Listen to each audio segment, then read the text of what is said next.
Sunday's edition of Cracking the Cryptic, where today we're going to be taking a look at a puzzle called Revolver by Myxo. Now, I've done at least one Myxo puzzle before, and in the back of my mind, I should have looked up the puzzle, but in the back of my mind, Myxo is a name I associate with astounding cleverness. So I hope that I'm going to be reminded of that outstanding cleverness today.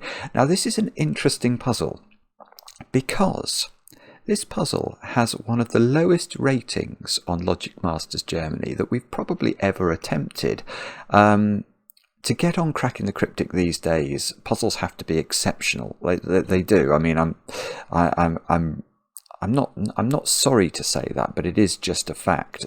We get sent probably between, 15 and 20 puzzles a day, either by way of direct submission or by recommendation. So to actually sort of creep up towards the top of the pile and for the testers to say, yes, go with this one, it's really hard to do, let alone if the Logic Masters Germany rating, or the rating wherever it's published, is not top notch. But two of our testers have looked at this, and they wrote me an interesting email about it. They said that this is a brilliant puzzle, and they have no idea whatsoever how the Logic Masters Germany rating, which I think is around 86%, so it's by no means bad, but it's not sort of 100%, how that rating's been arrived at. I know that this is a controversial topic. I have been introduced to this subject by a couple of constructors. But basically today is going to be an opportunity for me to make my own assessment of this puzzle and decide what I think. So I'm looking forward to it from that perspective. It's got a really, really cool rule set as well. Certainly I've never seen this rule set before. Anyway, I'll read that to you in a moment or two. Let's talk about what's going on in and around the channel. Taiji, we're going to be streaming Taiji tomorrow night at 10 o'clock UK time. We'd love to have your company for that. If you're around, then I've got 3 birthdays to do. I'll start with Stephanie.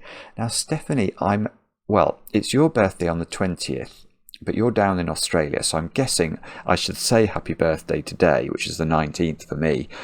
Your husband Mark wrote to us and said that you'd appreciate a shout out. So Stephanie, a very happy birthday.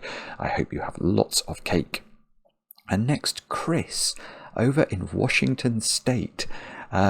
We had a lovely email from your friend Kendra, and she said that you might appreciate a shout out. So Chris, I hope that you have a brilliant day today.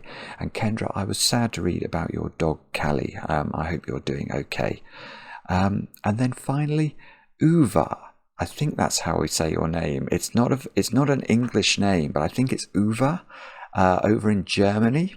And your niece Natalie wrote to us and said that you watch the channel and would like a shout out. So Uva, I hope that you have a brilliant day as well. And then finally, I've just got some more names from the Glum Hippo Sudoku Hunt. This is our monthly reward over on Patreon. You've got one more day. The closing date is tomorrow if you want to be with a chance of winning the Hippo plushie. And well done to the following: Scott Wigington, Jim Ferry, Byron Sturtevant, William Splain, Harrison Beer, Joseph Costal, Alice Borderier, Lorenzo Jacquarou, I think, Amy Anderson, Hugh Perkett, Carolyn Offert, Alberto Valauri, Stefan Winkel, Rob Driscoll, Martin Chargod, Roland Duma, Daniel G and Matthias N and Bill Alsup. All of you sent in the correct entries, super solving one and all. Now, let us deal with the question of how good Myxo's Revolver is. I hope I'll be able to solve it. These are the rules. Normal Sudoku rules apply. Digits in a cage must sum to the number in the top left corner of the cage.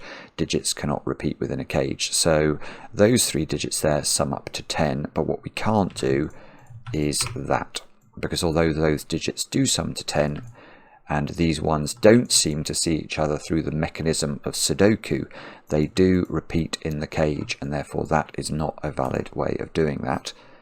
Now, here's the interesting rule here. Every digit, except the digit in the center, so row 5, column 5, has a partner digit that is always placed 180 degrees rotationally symmetrical to it, seen from the center of the grid. Which digits are paired up must be deduced by the solver. Example, if the digits 1 and 2 turned out to be a rotational pair, and row 2 column 4 is a 1, then row 8 column 6 must be a 2. So what we do is we work out which digits pair up. So say 4 and 5 paired up, and we managed to work out that, well, let's do one over there. If that was a 5, then the 180 degree rotationally symmetrical counterpart to this square rotated around the center of the grid is that square, so this would have to be a 4. It's a bizarre rule. So sometimes I've made the point before that if you get a very symmetrical puzzle, make sure that you do the logic on both sides of the symmetry. Here we're going to be forced to do symmetrical logic to make any progress at all, I imagine. Do have a go. The way to play is to click the link under the video, as usual. Now I get to play. Let's get cracking. At least I can see some things here straight away. There's a plethora of 22 cages in 3 cells. And each one of those must have a 9 in it, because 22 in 3 cells, if you can't repeat a digit, is always either 958 or 967. There's got to be a 1 in an 8 cage. I'm not seeing terribly much else. What about an 18 cage in 5 cells? That's certainly got to have a 1 in it. I think it's got to have a 2 in it as well. Let's try and work that out. If there was no 2 in this cage, the minimum digits would be 3, 4, 5, 6 and 1. Now 3, 4, 5 and 6 add up to 18, I think. So 18 and 1 is 19. 19 is more than 18. There is a free knowledge bomb for you. So we do have to have a 2 in an 18 cage that's 5 cells large. And we've also, though, we've got this cage, which looks like it's going to be susceptible to the secret. Now, I haven't told anyone the secret for a couple of days. But of course, if you're watching this video, I'm going to let you in on it. Just don't tell anyone else. The secret is that any complete column, any complete row, any complete box of a Sudoku will, because of the rules of Sudoku, contain the digits 1 to 9 once each. If you sum those digits, you get 45. That's the secret. Now, how can we use that on that cage? That is a 7-cell cage, which doesn't contain any repeated digits. So imagine it was a 9-cell cage. Then we would know it sums to 45.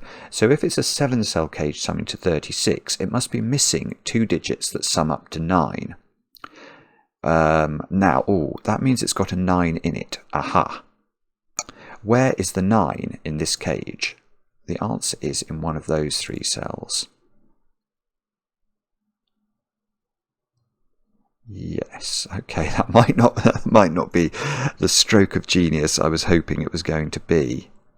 Okay, so we're going to have to use this funny rule, aren't we? So what's the funny rule telling us? It's telling us that, well, aren't those 2 cages rotationally symmetrical?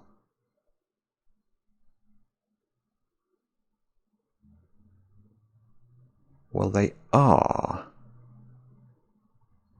And as 9, oh no, I was about to say as 9 appears in both, does that mean 9 maps to itself?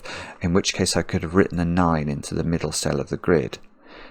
I don't think it does necessarily mean that. Imagine that was 9. Let me just play around with this for a moment. If that was 9 and that was 5, then we would know that these were 8 and 9. So 9 would be mapping to 5. This would map to 5, and that would be an 8. No, okay. In fact, I was then thinking, is it necessarily the case? Well, it's not necessarily the case even that these are the same flavour of 22 cage, is it? If 9 does map to itself, then these don't have to be the same flavour of 22 cage, because we could have a 6-7 in one cage mapping to a 5-8 in the other cage.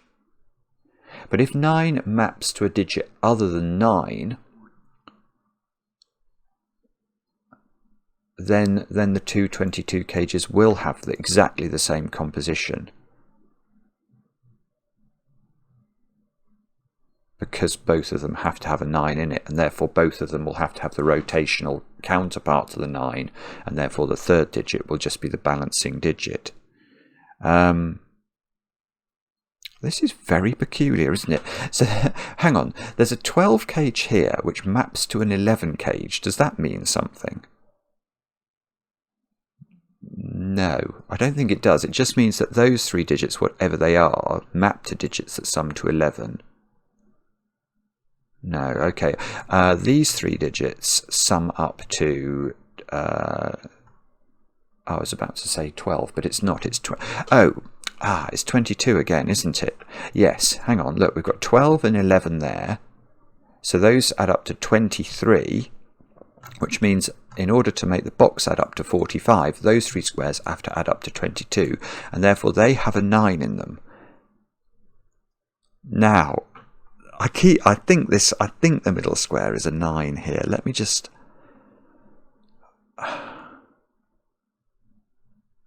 No, I'm not sure. I'm still not sure. I feel that this is the direction we're heading, is to try and work out why the middle square has to be a 9. If it was a 9, that would be a 9. And then we would know that anything that's rotationally symmetrical to the 9, which is the central digit, would have to go... Oh, it's not. It's not.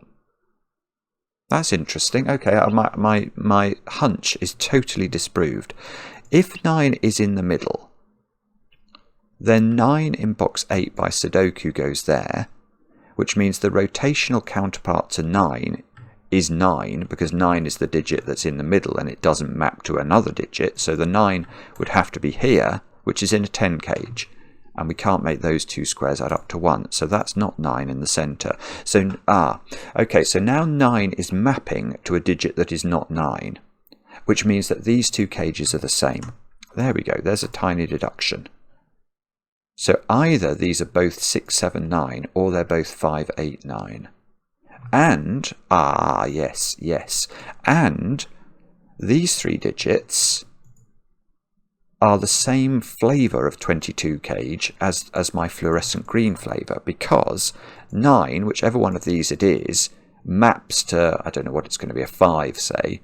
So this would be a 9-5 pair, and then that would be 8 in the middle.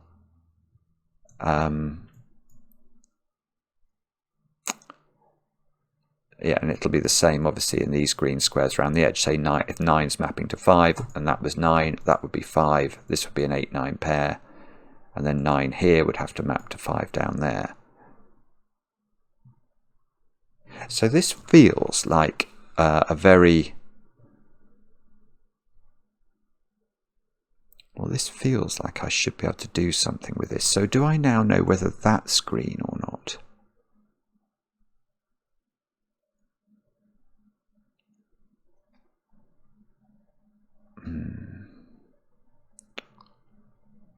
Oh, I do. Of course I do. Oh, Simon.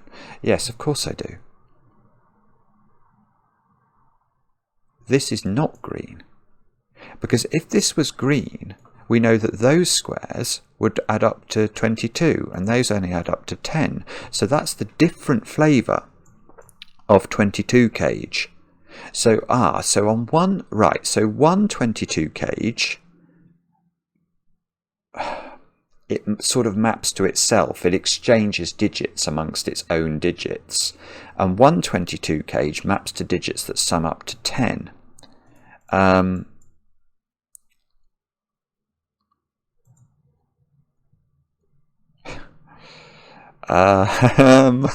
dear. Okay. So, okay, it's probably then to do with all these 10 cages I've got floating around the place. That 10 cage must be different from that 10 cage because this digit can't appear in that 10 cage. So that's some other flavour of 10 cage. But that 10 cage... Oh, that's it. Yeah, okay. This is really, really interesting already. Right.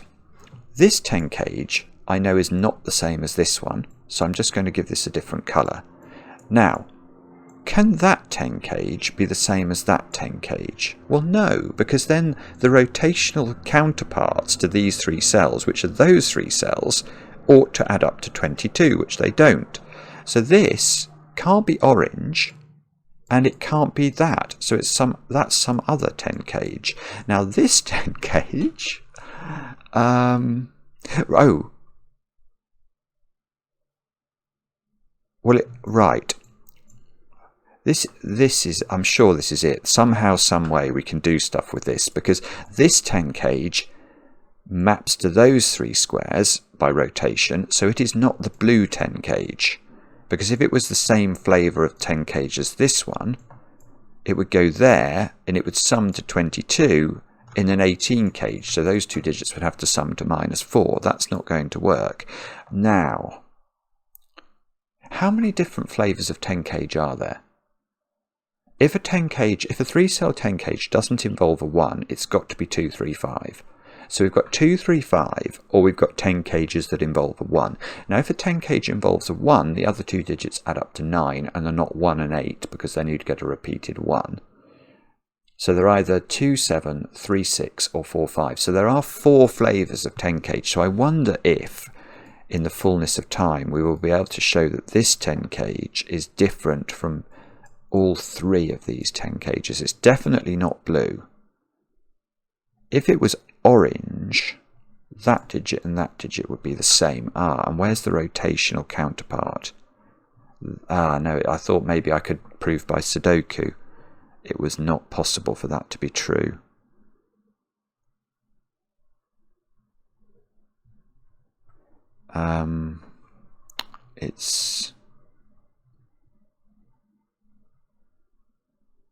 It would be quite powerful, actually, if that was orange, I think. That digit would be that. Hang on, that digit would... Oh, no, it's not that digit. No, actually, I'm talking nonsense. I'm getting confused. I'm getting confused. I think that's probably quite easy with this puzzle. I was about to say I was trying to do Sudoku with the rotational counterparts, but of course, the rotational counterparts are different from the digits in there, so I can't go down there and start doing Sudoku with this 10 cage, I don't think. Although maybe I can do it with these. Yeah, that 10 cage maps to those 3 squares, and that 10 cage maps to those 3 squares. So if this was orange, these reds would be the same.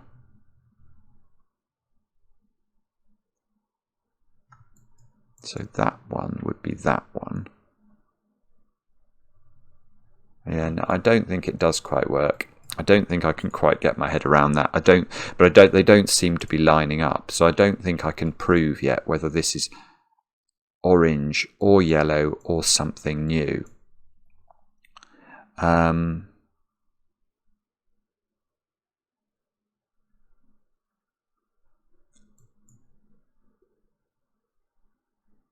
Right.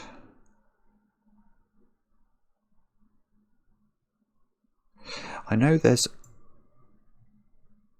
I've got it. Right, I've got it. Right, lovely. Okay, so instead of looking at this, I'm going to look at this one and this one together. Because there must be a repeated digit between those two 10 cages. Because if there wasn't, imagine these were 6 different digits. Well, what's the minimum we could make 6 different digits add up to in Sudoku? 1 plus 2 plus 3 plus 4 plus 5 plus 6 is 21. 21 is more than 20. which is the sum of those two cages. So there must be a repeated digit between these two cages. And how many repeated digits are there between this cage and this cage? Well, there can't be two, because imagine those two squares were the same as those two squares. Well, that would imply that the third digits were also the same, but that would imply that 22 is the same number as 8, which it's most certainly not. But if there is a repeated digit, and there is between these cages by mathematics, there must be a common digit that appears in this cage and this cage. Well, the only digit that could be is 5. Because if we're looking for a digit that can appear in an 8 cage that's big enough to appear in a 22 cage, we can't put 6s and 7s in a 3-cell 8 cage. The cage total will become too difficult. But we can put 5 in. So this must be 1, 2, whoopsie, bobbins. This must be 1, 2, 5, and this must be 5, 8, 9. And that's massive, because now I want to say that these green cells have got to be 6, 7, 9, because we worked out that they couldn't be the same as the blue 22 cage. Maybe I highlight that in yellow just to make it consistent with its partner. I'll highlight those in orange. But if I make that a colour, then I'm sort of committing to the fact that I know the nature of this cage. I think I won't colour that one in, but obviously it's mapping to those 3 cells there. Right, we know the middle square is not the 9 here. Right, so we now know that the digit that in the puzzle that doesn't repeat, that doesn't have a partner, the sort of lonely digit, the lonely digit is a 6 or a 7.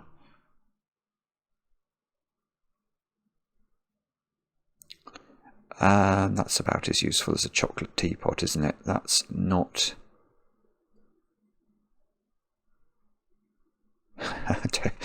Isn't it weird? I thought that I was going to be away with that, being able to identify there's a common 5.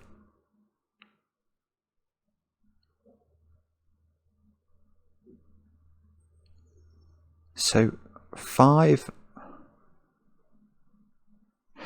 can't map to itself because it's not the central digit. So 5, when it makes its appearance in a 10 cage, is some other digit. So it's got to be 1, 2, 3, 4, 6 or 7. Is there some reason it can't be a digit that appears in the green cells? This is one of these puzzles it's really hard, at least for my brain, to get my head around quite what's going on here.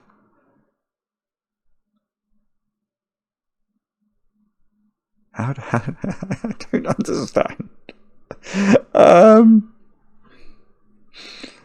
Okay. This is an interesting point as well, because sometimes I wonder whether people give puzzles bad ratings, because let's say you get to this position in a puzzle, the position I'm in now, and you just can't do it. What you could do is start guessing. And if you had to guess to resolve a puzzle, you might get to the end of the puzzle and say, well, I sort of enjoyed it, but I didn't like the fact I had to guess in the middle. Whereas that's not very fair to the puzzle, in my opinion, because if the puzzle has something really clever about it, and you'd found that, you might have thought, whoa, this is amazing. So I think is it only fair to rate a puzzle if you're sure that you've found all the logic that the constructor hid in it? Perhaps. 9, right. 9 maps to 6 or 7. That's a point that I've missed, isn't it? Because one of those is a 9, and these are rotationally symmetrical. So, right. So 9, right. So 9 is in that cage, which means 6 or 7 is in that cage. That's quite interesting, because that means this cage has got a 1 in it. Because, that's not a 1, therefore. Because we know that there's a 6 or 7 hiding in this 10 cage, and it's either therefore 613 or it's 712. Now if it's 712, we'd knock 2 out of here as well. Oh, that can't be 1 or 2. So if this is 127, I get a 1-2 pair in there, which map over there into a 10 cage.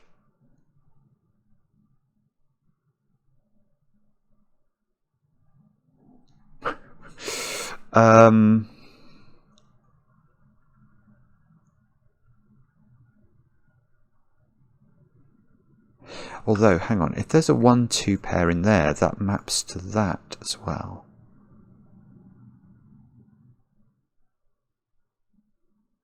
That feels like it's telling me something. If this is 127 and that's 125. No, that's right, that doesn't work. This is beautiful logic. It's beautiful. If this is 127, not 124, if this is 127, now there's a problem in the digits that 1 and 2 pair off with, because what we know about this cage is it has the partners of 1 and 2 in it. So the maximum we could make 1 and 2's partners add up to in this cage is 9, because there's also whatever 5 becomes in here. So if we made 2 digits here add up to 9, being the equivalent of the 1 and the 2, then the 1 and the 2 here would map over here and would add up to 9, and the other digit would have to be a 13 to get to 22. That doesn't work. So this cage is not 127. It's 136. And if it's 136,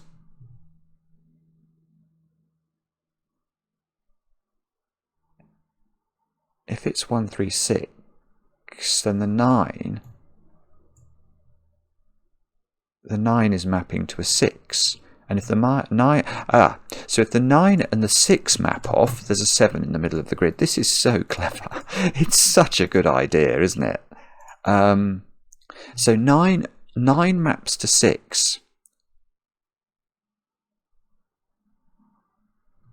9 maps to 6. 9 maps to 6. So does that tell me? So, okay, if there's a 9 in one of those, then the symmetrical counterparts to those, which are those, I want to say, contain a 6. And if that was a 6, no, don't forget, we know for sure that orange is a different makeup to this, because this digit cannot appear in blue.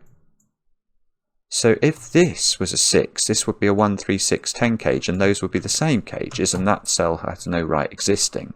So that is not a 6, which means that is not a 9.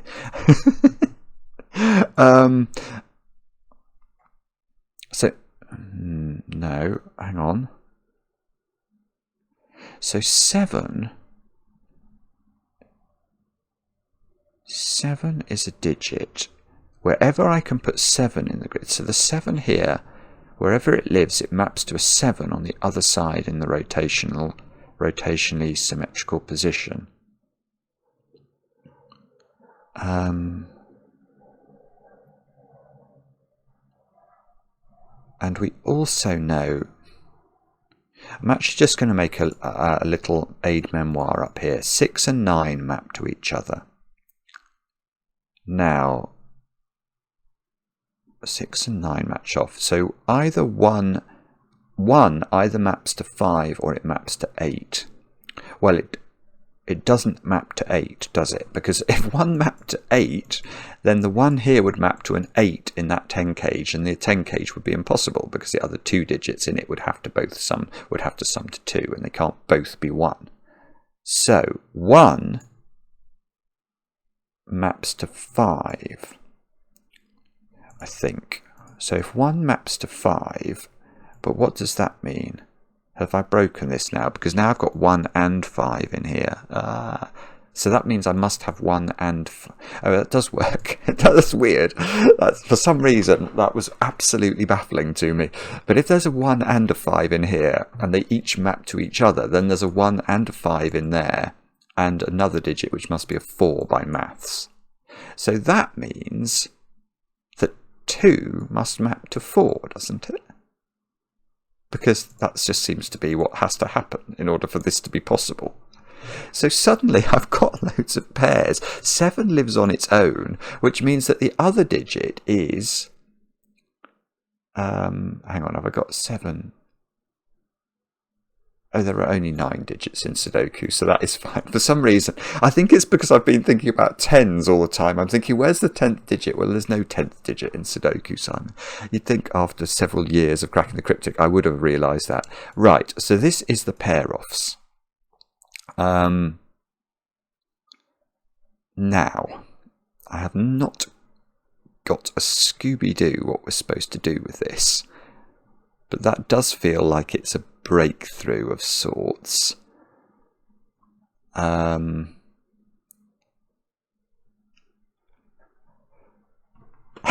anyone got any ideas what to do with this? Can I do the middle box now? Where does 8 go in the middle box? So if 8 goes in the 11 cage, it's got to be 1, 2, 8. And that would mean, what would the 12 cage add up to? If we put 1, 2, 8 there, we'd have 5, 4.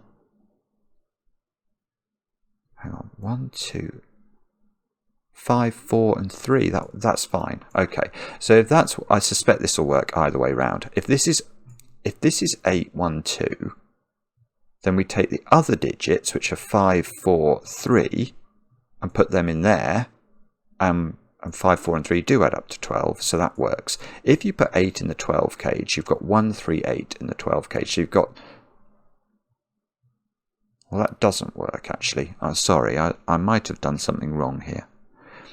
Because 8 and 3 are pairs. Yeah. Oh, well, yes, okay. Oh, so it's simpler. It's simpler than I'm so stupid. If you put... Okay, it's as simple as this. If you put 8 in the 12 cage, because 8 and 3 pair off, wherever you put the 8, the 3 will go down there. But we need the 3 to live in the 12 cage with the 8 in order to make 12. Once you put 8 in it, you need a 3 and a 1. So there is no 8 in the 12 cage. The 8 lives in the 11 cage. This has probably been... Well, no, it can't have been available for that long because I've only just worked out the pairs. So this is 1, 2, 8. This is 3, 4, 5.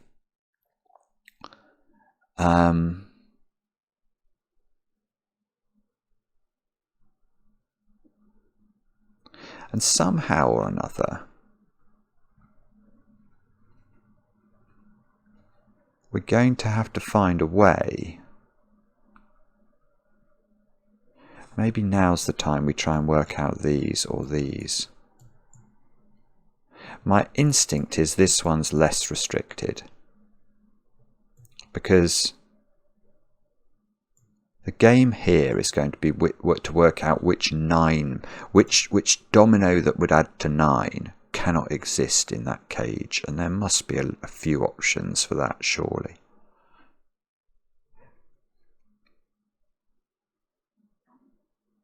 You can nearly, it's nearly very difficult to put a 5 in that cage, look, because 5's here and 5's here. So if there is a 5 in the 36 cage, it has to be there. And if that was a 5, that would be a 1 using the rotational partner. But if you put 1 in that 10 cage, this one, then it can't be the same as this one, and it can't be the same as this one, so it would have to be a 1, 2, 7 cage. 1, 2 and 7. I'm going to have to learn these combinations. So 1, 2 and 7 would map to 5, 4 and 7. So that would be 5, 4 and 7.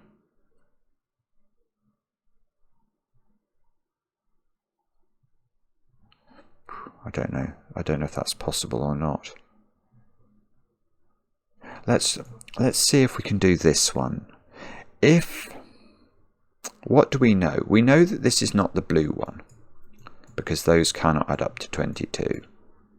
So, if this is the yellow one, these would add up to 8 then, which means those would add up to 10. And if that, sorry, hang on, let me just think about this. If that's 145, let's put it in. If that's 145, this will be 125, but these digits have to add up to 10, so they couldn't be 19 or 28. They'd be 37 or 46. So that would be a 3 or a 6, and that would be a 4 or a 7.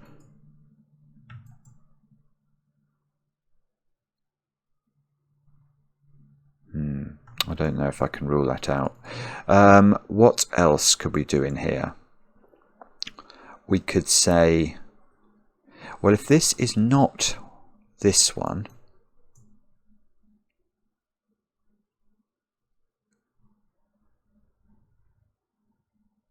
hang on. Do I know something about this 10 cage now, do I? It's got a 2 in it. Is that what I know about it? That's huge if that's true. I'm just thinking, and this might be wrong, but bear with me. I don't think this can be blue, and I don't think it can be yellow. So it's something else. But we said, or I said, there's only 4 ways of making 10 in 3 digits. There were the 3 ways that have a 1 in them. There are only 3 ways, that's right. So that would make this 127 if it's the third way of, so if it's got a 1 in it, it's got to be 127 because it can't be 145 or 136. Or there's the way with no 1, which is 235. So there's always a 2 in this cage. And if there's always a 2 in that cage, there's always a 4 down here. Right. This is it.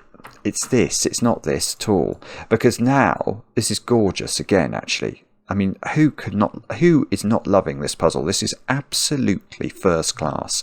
Because now, if there's a 4 in this cage, remember we said it's missing, this 36 cage is missing 2 digits that add up to 9. Well, those 2 digits are not 4 and 5 now because we've worked out there's a 4 in the cage.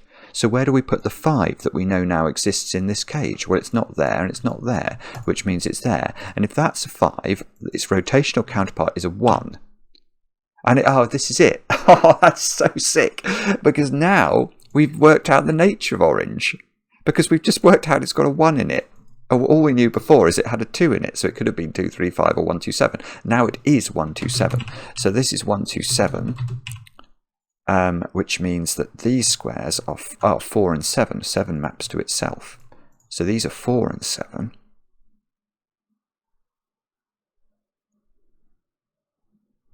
Hang on. Can we now...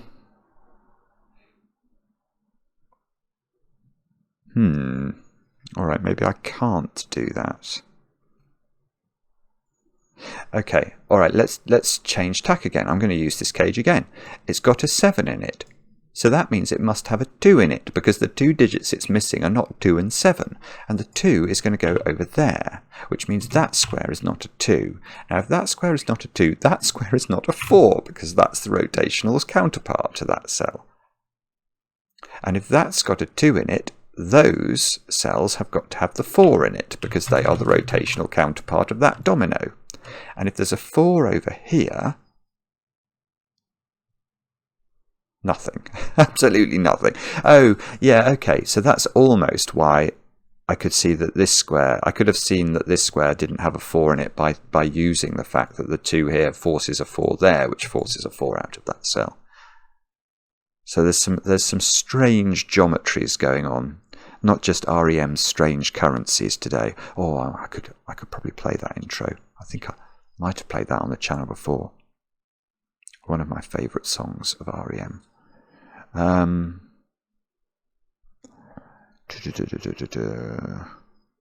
Right. Okay, so maybe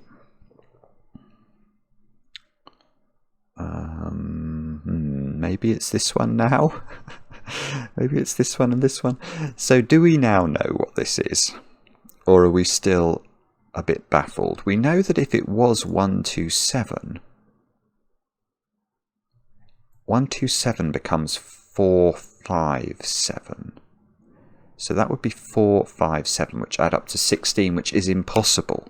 Because if they add up to 16, those two squares both have to be 1, but they would repeat in the cage, and they can't. Neither of them can be 1, actually. So this is not an orange cage. So it is either the yellow cage. So its possibility is it's either yellow or it's 235. Now, if it's 235, what are the counterparts to those digits? 8 is one of them. 2, 3, 5. 8, 1, and 4. I want to say 8, 1, and 4 add up to 13. So these would add up to 13. And those two squares would have to add up to 5 to make 18 without using 1 and 4. So they're going to be a 2, 3 pair. And we'd know the order. That would be 2. That would be 3. So we would know the counterpart cells to that. Yeah, let's have a think about that. So if this was 2 and this was 3, then we would know that that square has to be the counterpart of 3, which is 8. And this square would have to be the counterpart of 2, which is 4. That would be really useful because it would... Oh, well, that's wrong. Actually, that doesn't work. Yeah, that doesn't work. It's not this. Because if this is 2, I think that that has to be 4 based off our pairings. That is the symmetrical counterpart. And then I can't put 4 in the middle box at all. So this is not right. And that means that this is not 235. And if it's not 235, it is 145. And if it is 145, these squares become 125. And if they are 125, that square is not a 2. And if... Now, what does that mean? So if this is 125, we know those two squares add up to 10. And they're not 19 or 28. So they are either 37, in which case the 3 goes here, or they're 4, so 37 would be that way round, or they're 4, 6, in which case the 6 goes there, and that becomes a 4. Now, what can we do with that? That's not 5, look, by sudoku. That's not 1 by sudoku. Now, do I have to therefore transpose those? If that's not 5...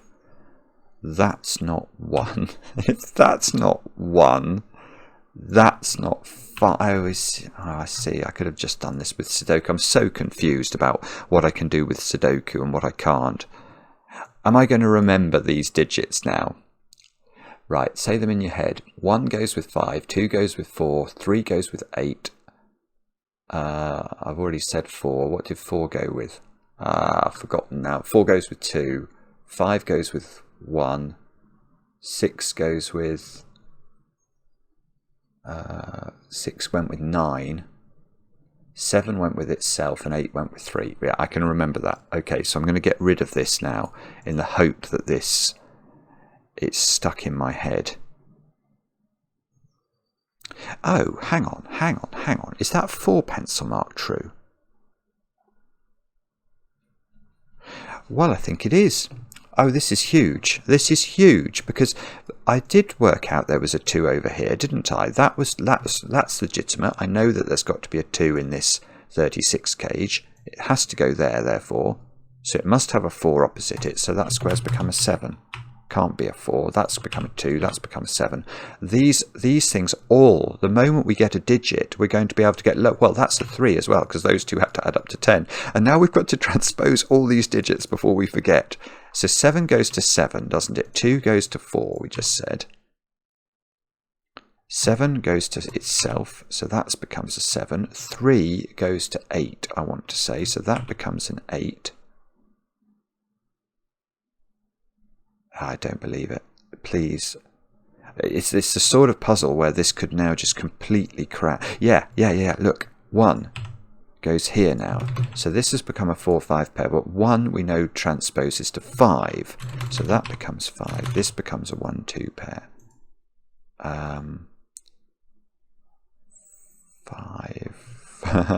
Come on. 2 by sudoku lives in one of those cells, which means 4 lives in one of those cells, which we could have seen by sudoku. 8 lives in one of these squares. So 8 lives in one of those squares. Now 8 goes with 3, so 3s are in one of these 2 squares and in one of those 2 squares. I'm not sure. There might be a more sensible way of doing this. I might have to be looking for sort of breaks in the symmetry somehow.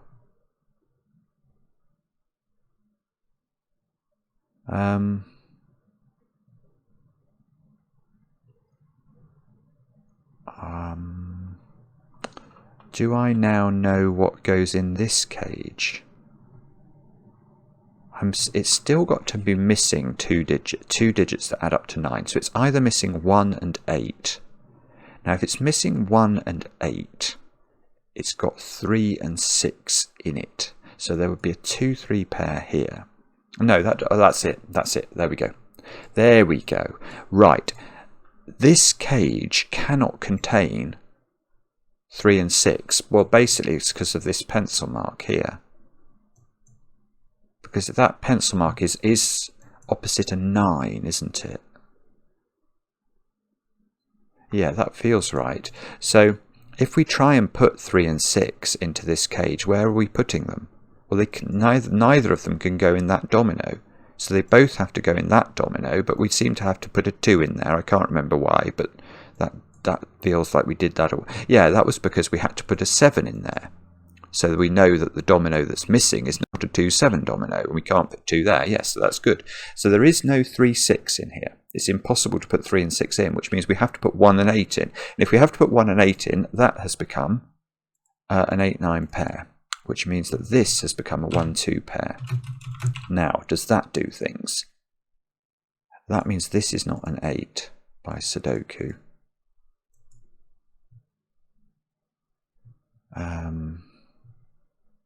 8, we know the counterpart digit was 3, so that becomes a 3-6 pair. So that by sudoku, these are a 2-9 pair. 2 and 9 go with 4 and 6, so this must be a 4-6 pair. Come on, please. Please, kind puzzle. Please, kind puzzle. Ah, I've got another digit there, look. I've got a 1-2 pair looking at that square, so that seems to have to be an 8. And if that's an 8, we know it goes with 3, don't we? So this becomes a 1-2 pair here. So 1 has to be there in box 4. Oh, this is good. So my 3 and my 6 get done, and we can take the counterparts of all this. 6 goes with 9. 1 goes with 5, 8 goes with 3.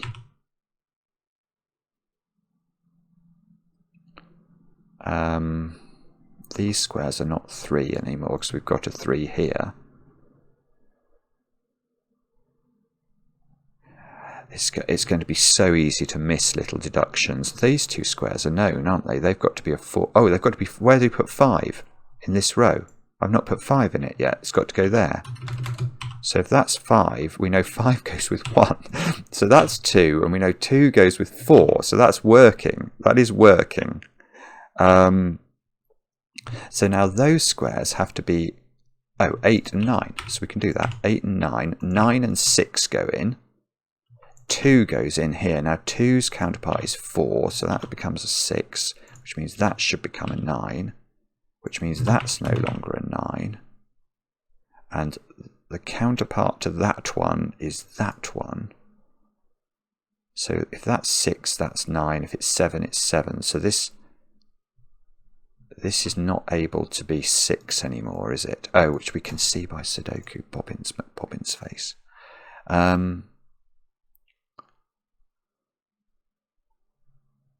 Right, hang on. I'm sure we can do more. Actually, I'm not sure we can do more, but that digit's known. That's a 3 by sudoku.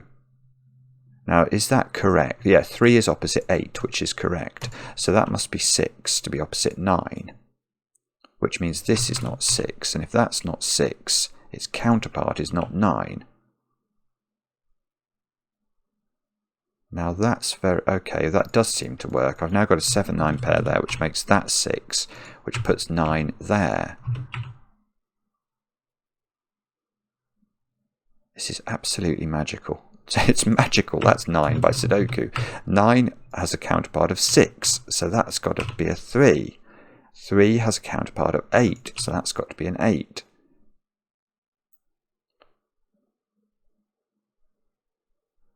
Sorry if you're seeing things faster than I am as well. I'm not sure whether I'm meant to be focusing on rotational thingy things or just sudoku-y thingy things. That's a 7, so that seems to have to be 6 and 7. 7 we know maps to itself, which is that one, so 6 must map to 9. How many 9s have we got? I've got a lot, but I haven't got all of them. I'm still missing... I'm missing 2. There's 1 over here, which means there must be a 6 over here. What about this column then? We need 3, 4 and 8. I'm just going to write in the options in the hope that some way light dawns.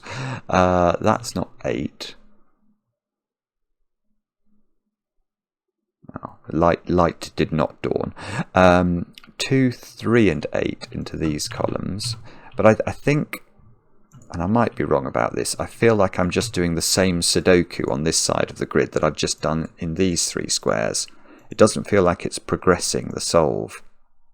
So I'm probably missing something terribly straightforward here. What about, oh, can I put any 3? Oh, there is still there might be an opportunity for a 3 in the corner. Up here. Maybe. 3 in row 1 has to be right up, well, oopsie, is in one of those 2 squares, which means 8 in row 9 is in one of those 2 squares. What about the bottom row then? Let's think about that. We need 4, 7 and 8. So that's, oh, this is a naked single. Sorry.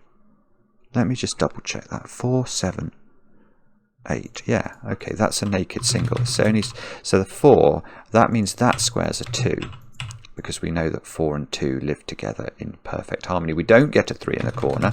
That seems to have to be 3 now. We've now got a 2-8 pair here, but 3 goes with 8, so that becomes an 8. Now in the bottom row we've not put in a 7, so 7 must go in the corner. 7 goes with itself, but a 7 the other side of the grid. These 2 squares have got to be a 2-6 pair. Now that's quite cool, because I can do that. That gets me the 6 and the 3 as well. Now the 6 goes with the 9, the 3 goes with the 8, the 6 here has a counterpart there, which is 9, the 2 must go with 4. So, oh, hang on, I've already got my 4 down here. So these have got to be 1 and 3. We can do that, 3 and 1. 3 goes with 8, I want to say. That's huge, because that knocks 8 out of those squares. I should know this digit. 5. Yes. 5 makes sense because it's opposite 1. 8 makes sense. That goes in with 8 and 2. So 8 goes with 3 and 4. 4 and 5. 5 goes with 1 and 2. How can anybody not love this? It's absolutely brilliant. How long have I've had 53 minutes, and honestly, that has flown past, which is the mark of a quality puzzle. Now, how do we... This looks deadly patternish, which is a bit terrifying. Wow. Hang on. I think I've made a boo-boo, because I seem to have got a very unpleasant looking... No. Oh, I see. I can do some sudoku. 4. 1, 2, 5. No, hang on. Something's gone wrong here.